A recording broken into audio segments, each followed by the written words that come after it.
In May 2023, a number of residents of a village and neighboring areas in Soroti District went missing, while some were intercepted in Turkana, Kenya on their way to Ethiopia. The group belonged to what authorities say is a cult-like church, Christ Disciples Church.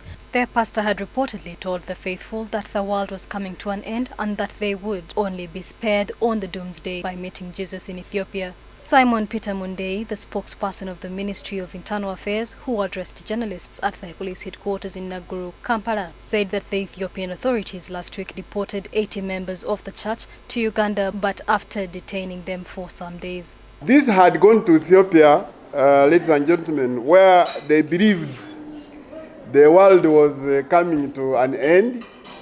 They believed that the world was coming to an end.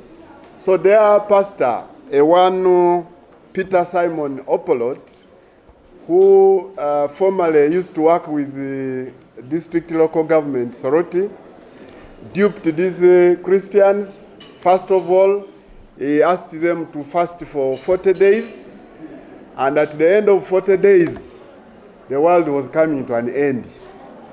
And that as the world comes to an end, they didn't have to remain in Uganda, because Uganda is not one of those countries where Jesus Christ will pick Christians, that they are supposed to travel to a promised land, and this is Ethiopia. Mundeyi said that the group, majority of whom were illiterates, also consisted of an elite category including teachers and civil servants working with the Soroti District local government. These people had been corrupted.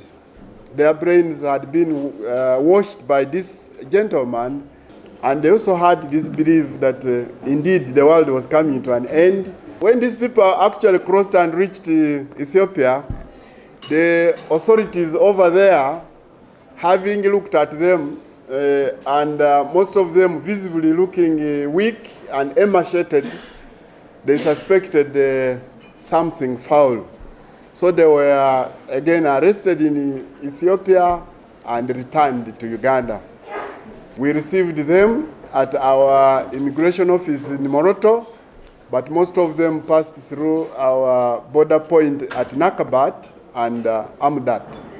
So we do hope these people will be helped to reunite with their families. Mundeyi cautioned so-called spiritual leaders against taking advantage of vulnerable believers. He, however, also appealed to the believers to be cautious, reasonable, and properly assess the situation before giving in to certain arrangements. I know that all of us are working to go to heaven, but it is not something good for somebody to wake up one morning and dupe Ugandans because of their vulnerable situations, that they will go to heaven, that they will be received by Jesus, and that they should starve themselves. Caution Ugandans to be very, very careful, especially when they are dealing with these so-called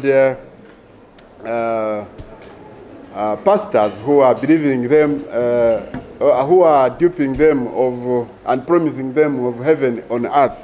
This comes after Kenyan authorities continue exhuming bodies from the expansive Shakahola forest in Kilifi County after a self-styled pastor, Paul Thenge Mackenzie, convinced hundreds of believers to starve to death and go to heaven. So far, over 200 bodies, mainly of children, youth and women, have been exhumed from mass graves in the forest in a farm owned by the self-styled pastor. The worst cult death in Uganda was in March 2000 when over 700 people were burnt to death in a church in Kanungu District under the movement for the restoration of the 10 Commandments of God. Investigations later revealed that in total, over 1,000 people died over several years in Kanungu and other parts of Kampala, where the cult had leaders under the overall leadership of Joseph Chibwetire.